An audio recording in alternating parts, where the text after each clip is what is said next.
फिलिस्तीन जंग में हिजबुल्लाह की एंट्री से क्यों घबरा गई दुनिया? क्या है हिजबुल्लाह की असली ताकत? दुनिया की सबसे मजबूत आर्मी 6 मुस्लिम देशों को एक साथ हराने वाला इजराइल कैसे हार गया था हिजबुल्लाह से? 2006 में 34 दिन हिजबुल्लाह से लड़ा था इजराइल और हटना पड़ा था पीछे। छोटी सी मिल्टन के पास कितना है पावर? सीरिया से ISIS को खत्म करने वाले हिजबुल्लाह से क्यों डरता है अमेरिका, काम जाता है इजराइल?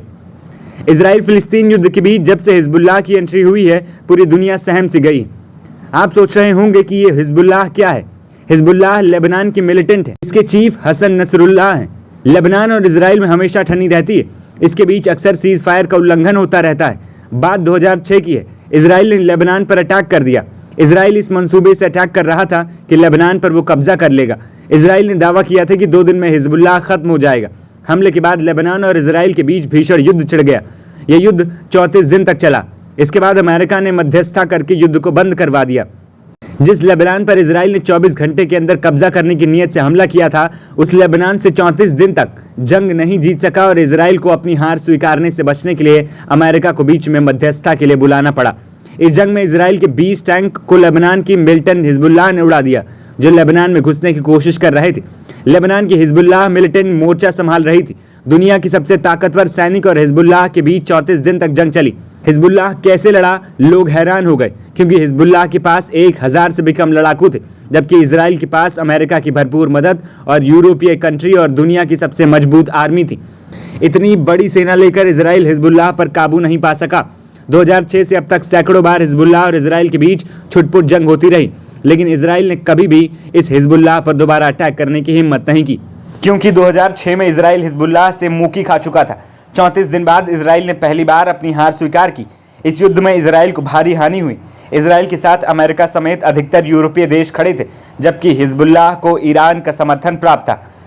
अब जबकि फिलिस्तीन और इजराइल के बीच जंग चल रही है, ऐसे में हिजबुल्लाह की एंट्री के बाद इजराइल टेंशन में आ गया है, क्योंकि हिजबुल्लाह 2006 के मुकाबले इस बार काफ़ी मजबूत है, जबकि उसे सीरिया, ईरान, इराक समेत कई देश का समर्थन भी प्राप्त है। उस वक्त हिजबुल्लाह अकेले इजराइल से लड़ रहा था, लेकिन इस बार मामला कुछ अलग है। इजराइल और फिलिस्तीन के बीच युद्ध हो रहा है, जबकि सीरिया हिजबुल्लाह इजराइल पर अटैक कर रहे हैं, यानी इजराइल 3 तरफ से घिर चुका है, जबकि ईरान समेत कई मुस्लिम देश उस पर हमला करने की धमकी दे रहे हैं। ऐसे में क्या अमेरिका इजराइल को बचा लेगा? यह युद्ध इजराइल का आखिरी युद्ध होगा। इतना तो साफ हो गया है कि ये युद्ध ये तय कर देगा कि फिलिस्तीन या इजराइल दोनों में से एक ही देश अब रहेंगे। ईरान पहले ही कह चुका है कि इजराइल नाम का अब कोई देश नहीं होगा। इस जंग के बाद अगर इजराइल हार गया तो सुपर पावर ईरान बनेगा, क्योंकि सुपर पावर को धमकी देने वाला, सुपर पावर से सीधा भिड़ने वाला ईरान कई बार सुपर पावर को घुटनों पर ला चुका है। और ये जंग ये तय कर देगी कि अमेरिका अब सुपर पावर नहीं बल्कि ईरान हो चुका है, क्योंकि दुनिया भर में ईरान की बनाई हुई कई ऐसी फोर्स है जो आतंकवाद के खिलाफ लड़ रही हैं। सीरिया से ISIS को मार भगाने में या अफगानिस्तान से अमेरिका को भगाने में ईरान का अहम रोल था। इसके बाद ईरान और अमेरिका की दुश्मनी और भी बढ़ गई। दुनिया भर के विशेषज्ञों का मानना है कि ईरान नया सुपर पावर बनने जा रहा है।